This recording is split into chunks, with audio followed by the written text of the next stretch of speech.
हरे कृष्णा। हमारा भारतवर्ष वैदिक संस्कृति, महोत्सवों का संस्कृति है। यहाँ पर प्रत्येक क्षण एक महोत्सव है, एक आनंद का स्रोत है। इसी प्रकार एक महोत्सव है भाद्र पूर्णिमा। यद्यपि इस महोत्सव की शुरुआत बड़ी ट्रेजेडिक होती है, बड़ी विस्मयक होती है, लेकिन इसका अंत बड़ा ही आनंदपूर्ण होता है। बात है आज से 5000 वर्ष पूर्व, जब इस भाद्र मास की नवमी तिथि के दिन परीक्षित महाराज को एक ब्राह्मण पुत्र श्रृंगी श्राप देता है। और श्राप भी ऐसा देता है कि 7 दिन के अंदर परीक्षित महाराज की मृत्यु हो जाएगी। परीक्षित महाराज भगवान कृष्ण के परम भक्त हैं और इसीलिए महाराज परीक्षित ने इस परिस्थिति को, जो बाह्य रूप से बड़ी भीषण, बड़ी दुखद दिखती है, उन्होंने इसको एक अवसर माना भगवान की शरण लेने के लिए। सभी वैष्णवों को इकट्ठा करके महाराज परीक्षित पूछने लगे कि एक व्यक्ति जो 7 दिन के अंदर मरने वाला है, उसके लिए क्या उपयुक्त है, उसे क्या कार्य करना चाहिए। कई साधु मुनि अलग अलग उपाय बताने लगे, लेकिन वो सब उनके लिए उपयुक्त नहीं थे। उसी सभा में उस समय पर एक नव युवक आते हैं और जैसे ही वो सभा में प्रवेश करते हैं, सभी ऋषि मुनि खड़े हो जाते हैं। वो हैं सुखदेव गोस्वामी।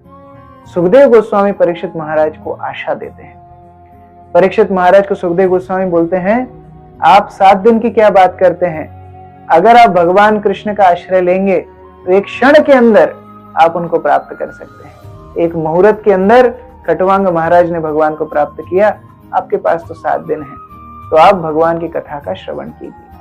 और उसी दिन से शुक्ल पक्ष नवमी भाद्र मास में महाराज परीक्षित को सुखदेव गोस्वामी भागवत कथा बोलना शुरू करते हैं और 7 दिन भागवत कथा अविरत बिना कुछ खाए पिए परीक्षित महाराज श्रवण करते हैं। 7वें दिन, जो कि पूर्णिमा का दिन है, ये भागवत का पाठ समाप्त होता है और ये भागवत जन जन के लिए उपलब्ध हो जाती है। जब सुखदेव गोस्वामी के मुख से ये अमृत धारा निकली, उसके पहले ज्यादा लोगों को भागवत का ज्ञान नहीं था। केवल वेद व्यास और उनके कुछ शिष्यों को भागवत का ज्ञान था, या भगवान शिव, सनत कुमार इत्यादि को भागवत का ज्ञान था। लेकिन जब सुखदेव गोस्वामी के मुख से भागवत निकली, यही भाद्र पूर्णिमा के दिन इसका समापन जब हुआ, तो जन जन के लिए भागवत उपलब्ध हो गई। ये ऐसा ग्रंथ है जो हमारे जीवन में आशा देता है। ये ऐसा ग्रंथ है जो हमारे जीवन में मार्गदर्शन देता है।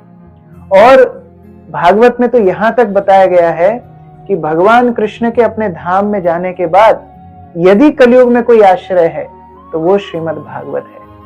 देखिए, हम लोग कितना प्रयास करते हैं भगवान को प्राप्त करने के लिए। सब लोग दौड़ लगा रहे हैं कि भगवान कहाँ मिलेंगे, भगवान को हम कैसे प्राप्त कर सकते हैं। कोई योग कर रहा है, कोई साधन कर रहा है, कोई आसन कर रहा है, कोई तंत्र कर रहा है, कोई मंत्र कर रहा है, लेकिन भगवान तो आए हैं श्रीमद् भागवत के रूप में।